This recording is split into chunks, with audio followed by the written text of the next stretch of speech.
ሰላም ጤና ይስጥልኝ ውድ የብስራት ቴሌቪዥን የዩቲዩብ ቻናል ተከታታዮቻችን እንደምን አላችሁልን? የብስራት ታታ ፕሮግራማችን አሁን ጀምሯል። በዛሬው የብስራት ታታ ፕሮግራማችን በኢትዮጵያ እግር ኳስ የተጫዋቾች ዝውውር ሙስናና ክስ እስከመቼ በሚለው ርዕሰ ጉዳይ ላይ ቆይታ እናደርጋለን።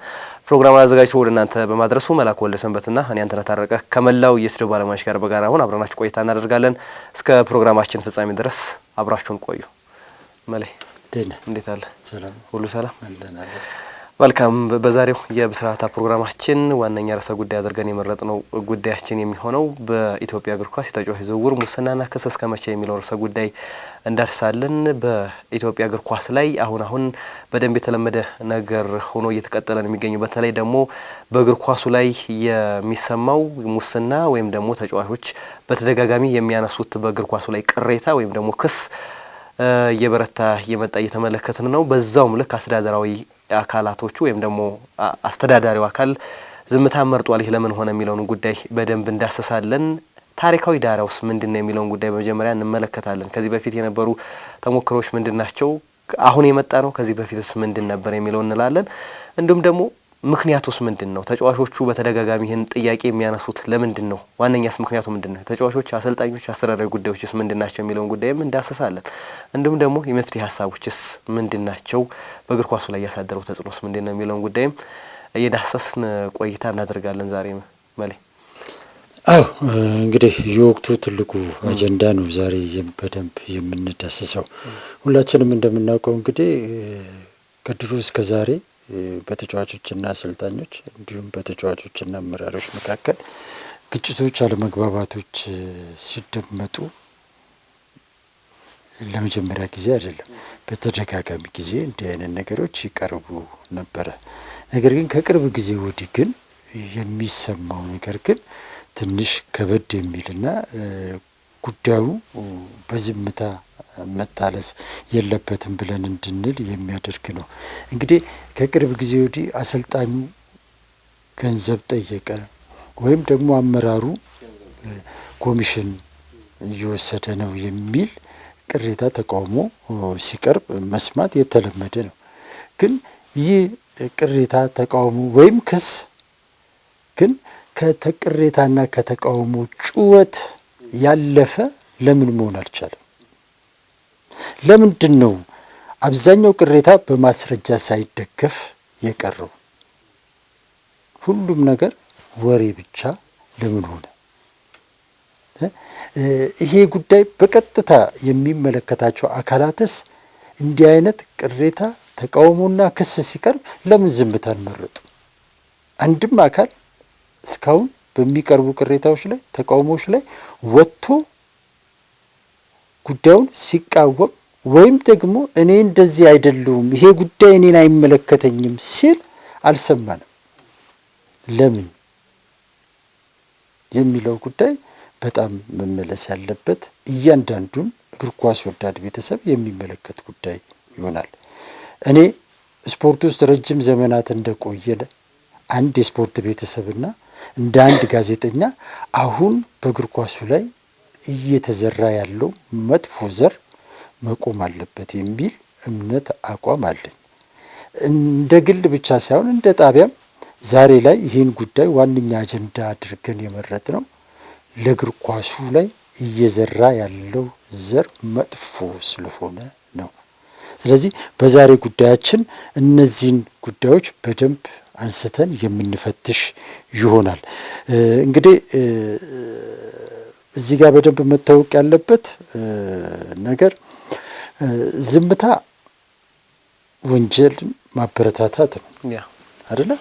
አድርጌያለሁ አላደረኩም ማለት በራሱ አድርጌያለሁ ያላደረኩም ማለት ይገባል። ዝም ካልክ ደግሞ የተባባሪና አይነት ነገር ነው። አንድምታ አለው። ማስረጃ የሌለው ክስ ደግሞ ንጹሃኖችን ይጎዳል። ስለዚህ ሁሉም ነገር መሆን ያለበት በማስረጃ መረጋገጥ መቻል አለበት። አለፍ ሲልም ደግሞ እንዲህ አይነት ጉዳዮችን የሚከታተል ውሳኔ የሚሰጥ አካል አለ። ወደዛ መሄድና ጉዳዩን ከወሬ የዘለለ ማድረግ ያስፈልጋል። ነገር ግን በኢትዮጵያ እግር ኳስ ውስጥ ይህ ሁሉ እየሆነ አይደለም። በነገራችን ላይ ከዚህ ከሙስና ጋር ተያይዞ ቅሬታ ተቃውሞ በማቅረብ ረገድ አሁን ላይ እየመጡ ካሉ ተጫዋቾች ቀደም ብሎ ሚዲያው በደንብ በስፋት ይህን ይናገር ነበር። ወሬ ከሆነ በወሬ ደረጃ ማስረጃ ማቅረብ አይቻልም።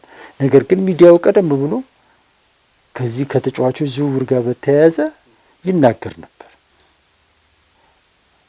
መፍትሄ የሚሰጥ አካል ግን ትላንትናም ዛሬም የለም። ለምን የሚለውን ዛሬ በደንብ በወፈረርም ቢሆን የምንቃኝ ይሆናል። በደንብ ያው መነጋገሪያ ርዕሰ ጉዳይም ስለሆነ በተለይ ከጊዜ ወደ ጊዜ እየገፋ የመጣ ሀሳብ ነው። ግን እንዳልከው የተጨበጠ ወይም ደግሞ የተደራጀ ማስረጃና መረጃም ስለሌለ አስተዳደር እርምጃም ሲወሰድ ያልተመለከትንም። ግን ለዘመናት ወሬዎቹ እየገፉ የመጡበት ሂደትን ተመልክተናል። ግን ያለምን ሆነ የሚለውን ነገርም ወደ በኋላ ላይ በደንብ የምንመለከተው ይሆናል። ነገር ግን ምናልባት አንዳንድ ሰዎች ነገሩን እንደ አዲስ የመረዳት እሳቤ ያላቸው ሰዎችም ያጋጥሙናል በስራ ሂደታችን።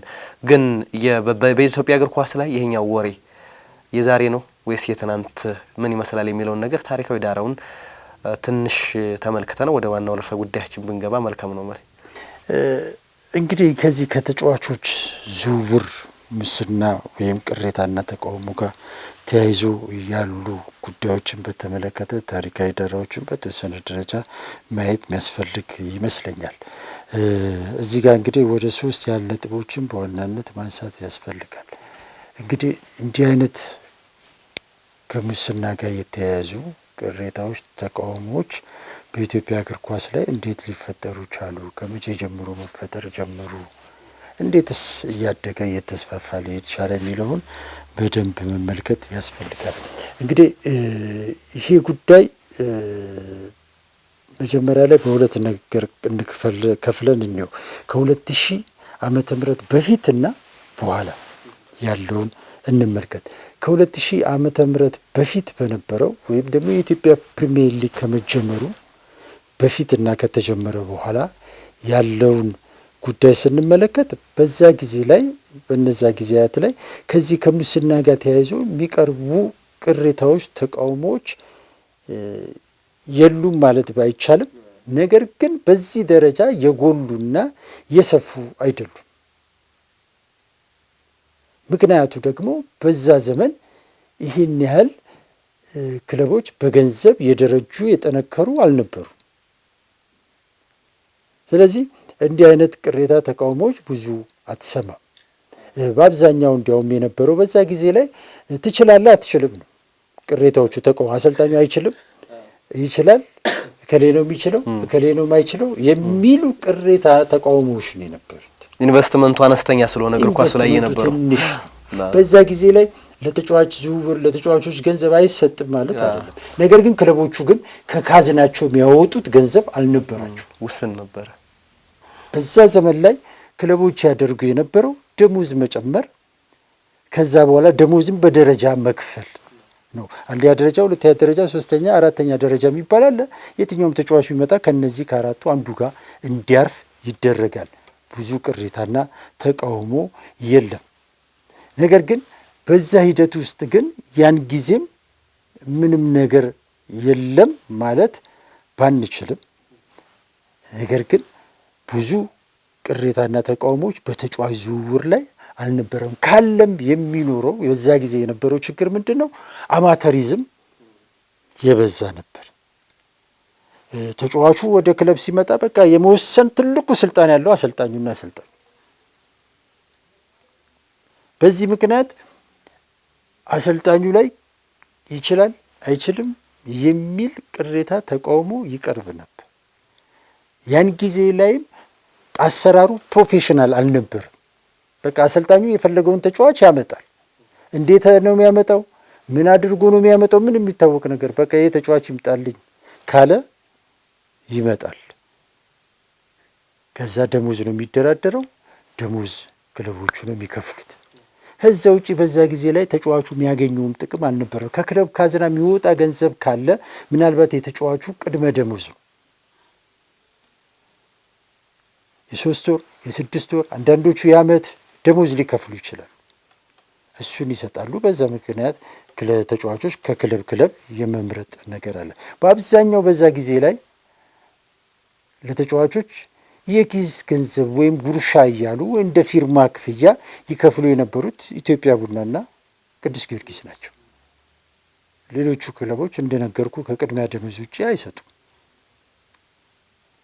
ኢትዮጵያ ቡናና ቅዱስ ጊዮርጊስ ግን እነሱም ቢሆኑ ከካዝናቸው ሳይሆን ከክለቦቹ ካዝና ሳይሆን የሚወጣው ከደጋፊዎች ደጋፊዎች ይሰባሰቡና የሆነ ገንዘብ ያወጣሉ። በቃ የተጫዋች ይምጣ ብለው ያመጣሉ። በዚህ ምክንያት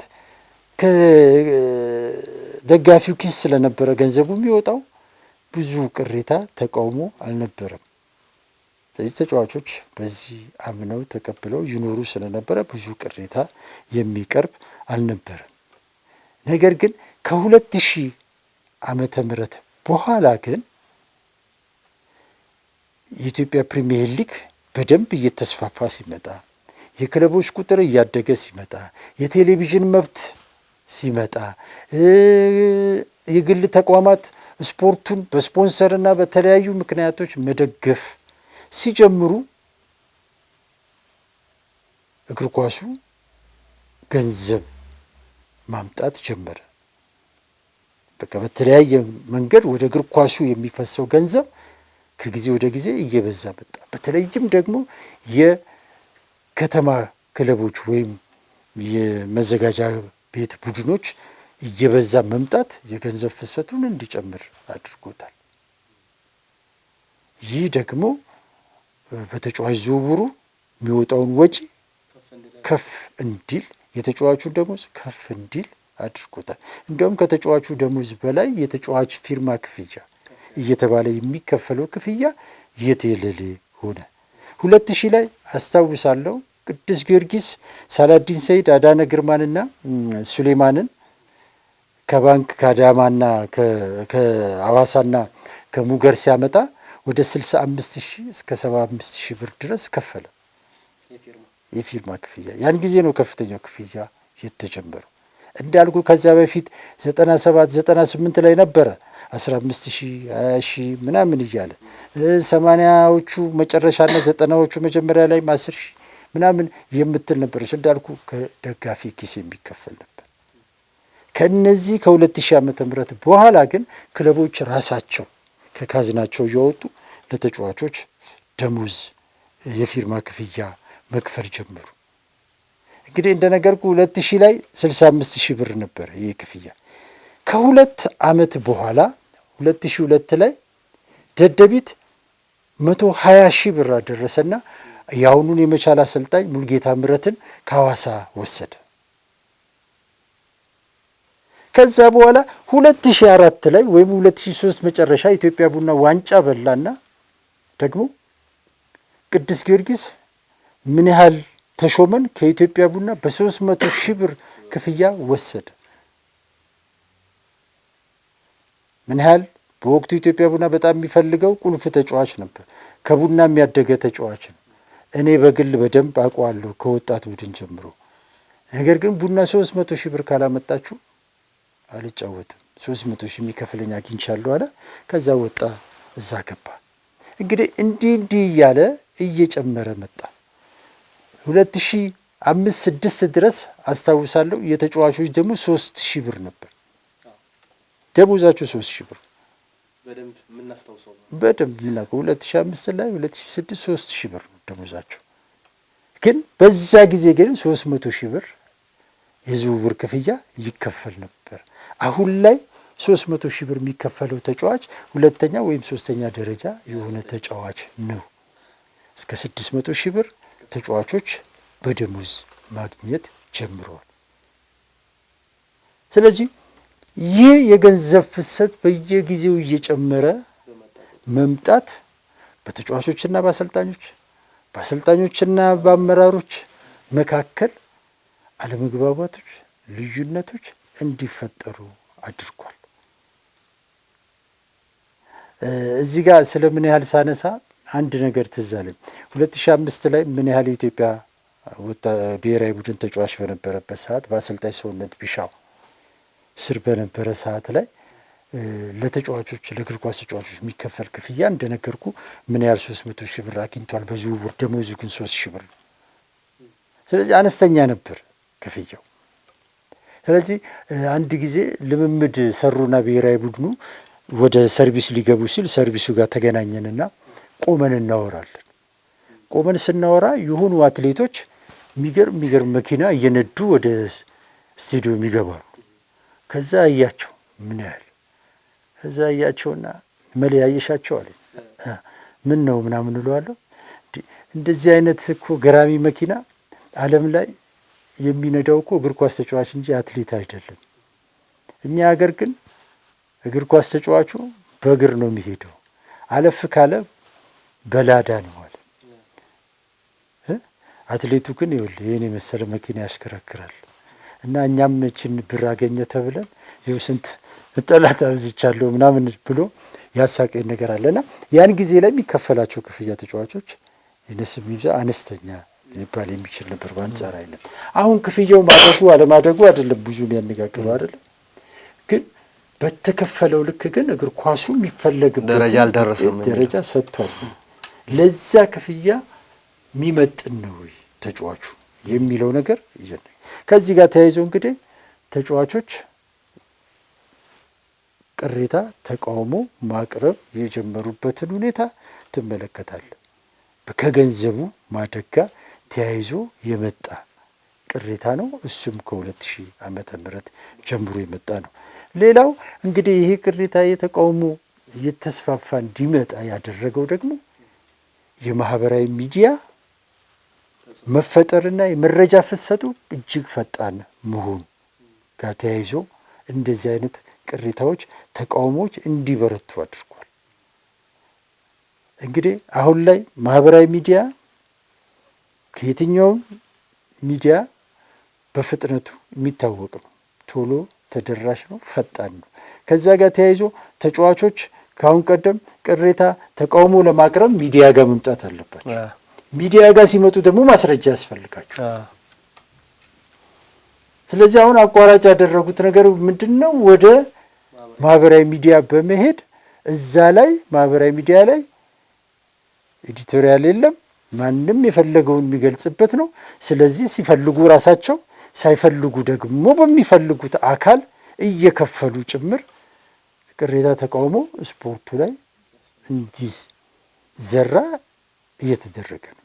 ስለዚህ ማህበራዊ ሚዲያ መፈጠር በራሱ አሁን ላይ እግር ኳሱ ላይ እየተፈጠረ ላለው ውዝግብ፣ ክስ፣ ንትርክ፣ ቅሬታ ተቃውሞ ማህበራዊ ሚዲያው የራሱ አስተዋጽኦ አድርጓል ብሎ መውሰድ ይቻላል።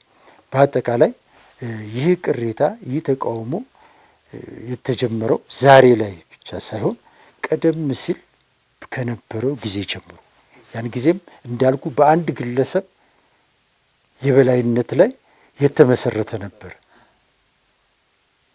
ስለዚህ ያ ደግሞ ለቅሬታ ለተቃውሞ ያጋልጣል፣ ክፍት ነው።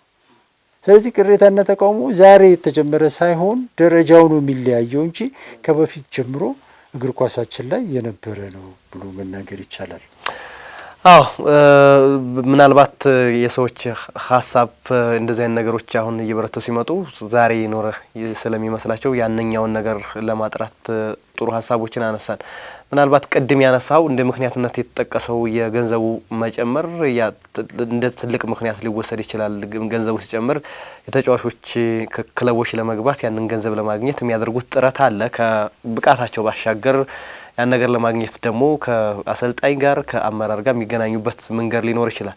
ያ ሲፈጠር ደግሞ እንደነዚህ አይነት ለሩመሮች ወይም ደግሞ እንደነዚህ አይነት ክሶች ክፍት የሚሆንበት አጋጣሚ አለ።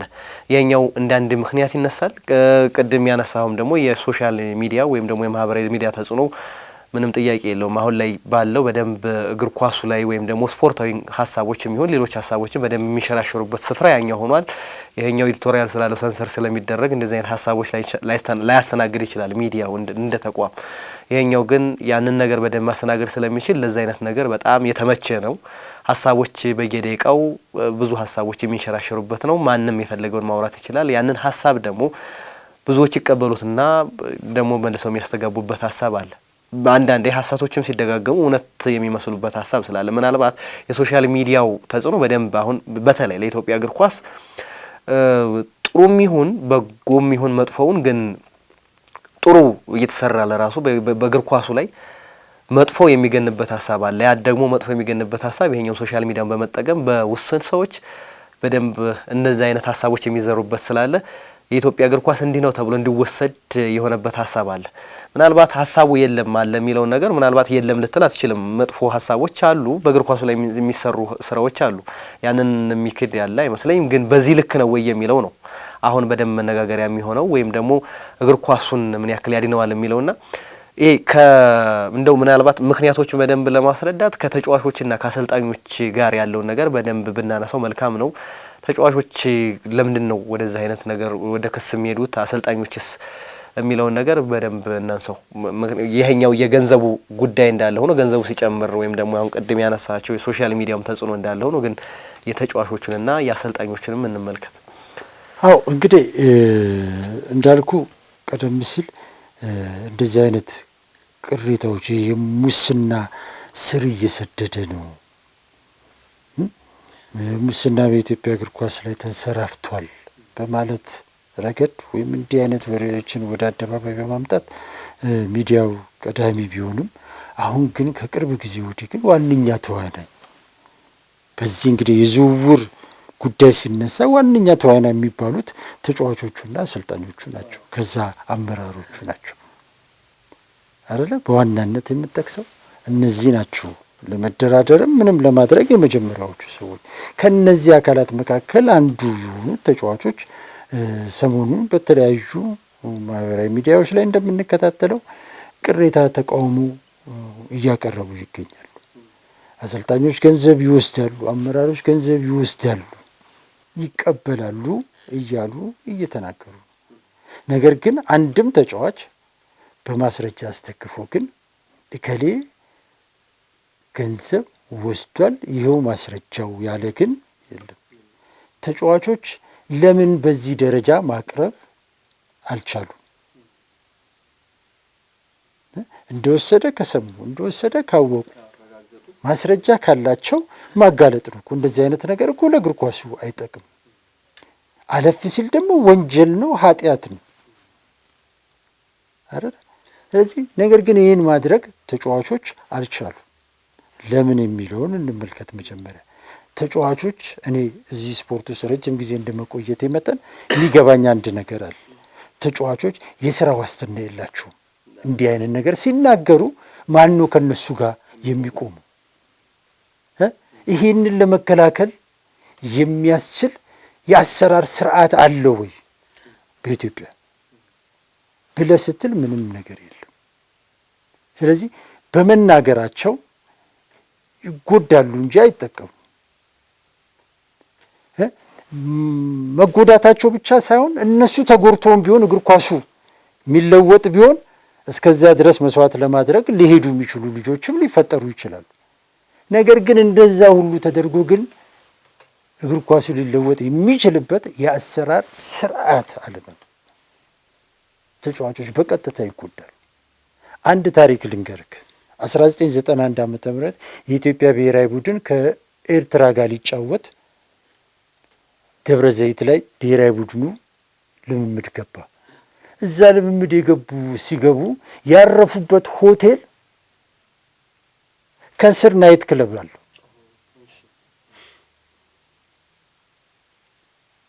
እና በጣም ይጨፈራል። ብዙ ለተጫዋቾች የማይመከሩ ድርጊቶች የሚደረግበት ሆቴል ነው። አንደኛ። ሁለተኛ ያረፉበት ሆቴል የሚተኙበት አልጋ ጥራት፣ ንጽህና ችግር አለበት። ይሄንን ተጫዋቾቹ እርስ በርስ ይነጋገራሉ። ነገር ግን ማን አውጥቶ ግን ይናገር? ተፈራሩ፣ ፈሩ ይህን መናገር። በወቅቱ እንግዲህ የኢትዮጵያ ብሔራዊ ቡድንን ለረጅም ጊዜ ያገለገሉ ትላልቅ ተጫዋቾች አሉ። ነገር ግን እነሱ ሁሉ ለመናገር አልደፈሩም። በኋላ ትንሽዬው ልጅ በኢትዮጵያ ብሔራዊ ቡድን ላይ መጫወት ከጀመረ ገና 3 እና 4 ዓመት የሞላው ልጅ ግን እጁን አወጣና ምን አለ? እኔ እዚህ ሆቴል ውስጥ ከምተኛበት አልጋ እቤቴ የምተኛበት አልጋ በብዙ እጥፍ የተሻለና ንጹህ ነው።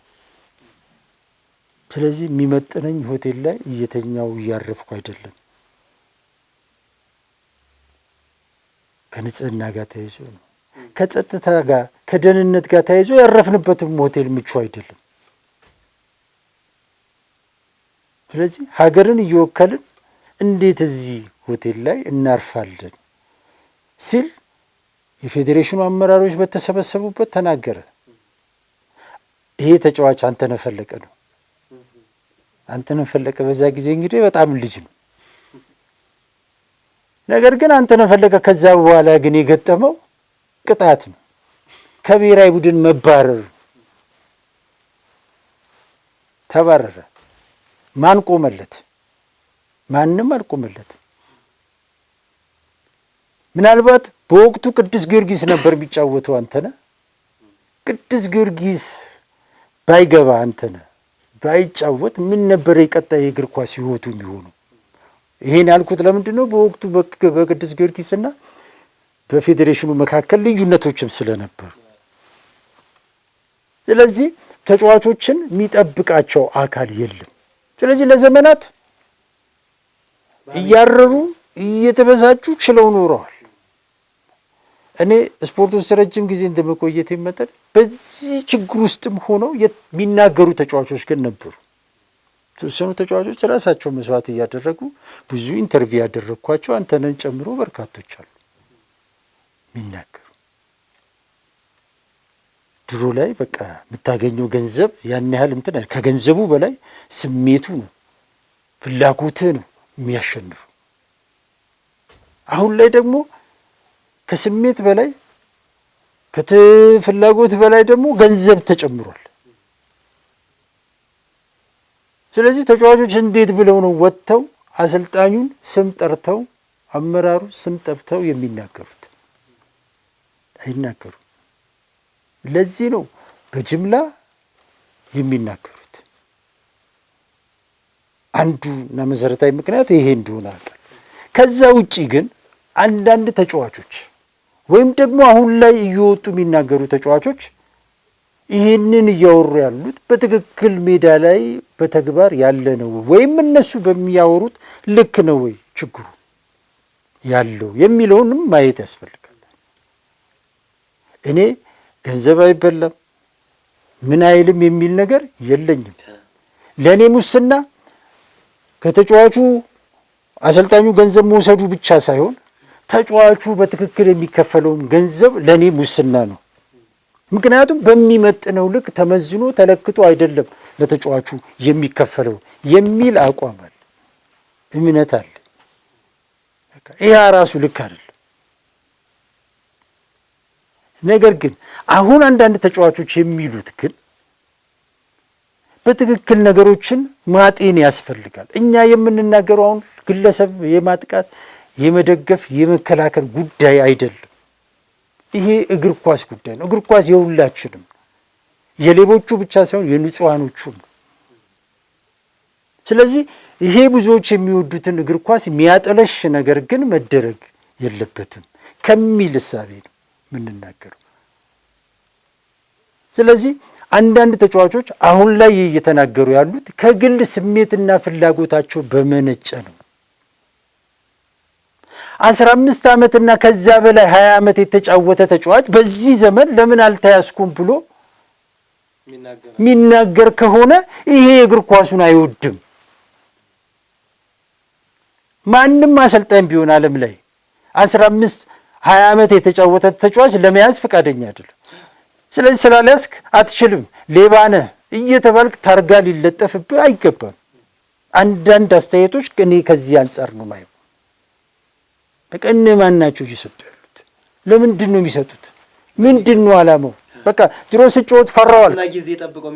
አዎ ድሮ ፈራዋልክ። አሁን ስታቆም ስለምንድን ነው የምትፈራው? እንዴ አንዳንዶቹን እኮ ልብ ብለህ ኢንተርቪውን ካዳመጥክ እውነት ለመናገር በቀጥታ እስር ቤት መግባት ያለባቸው ሊኖሩ ይገባል፣ ወይም ሊወገዙ የሚገባቸው አሉ። ትላንትና ዝም ብለህ አልፈሃል። ዝም ብለህ አልፈሃል። ሌብነቱ ሲካሄድ፣ ምዝበራው ሲካሄድ፣ አንተ ስታድም ስታሳድም ስትሆን ነበረ። በእግር ኳሱ ላይ ኃጢአት ከሆነ ለኢትዮጵያ እግር ኳስ ይጠቅማል ከተባለ አሁን አቁመዋል አይደለ?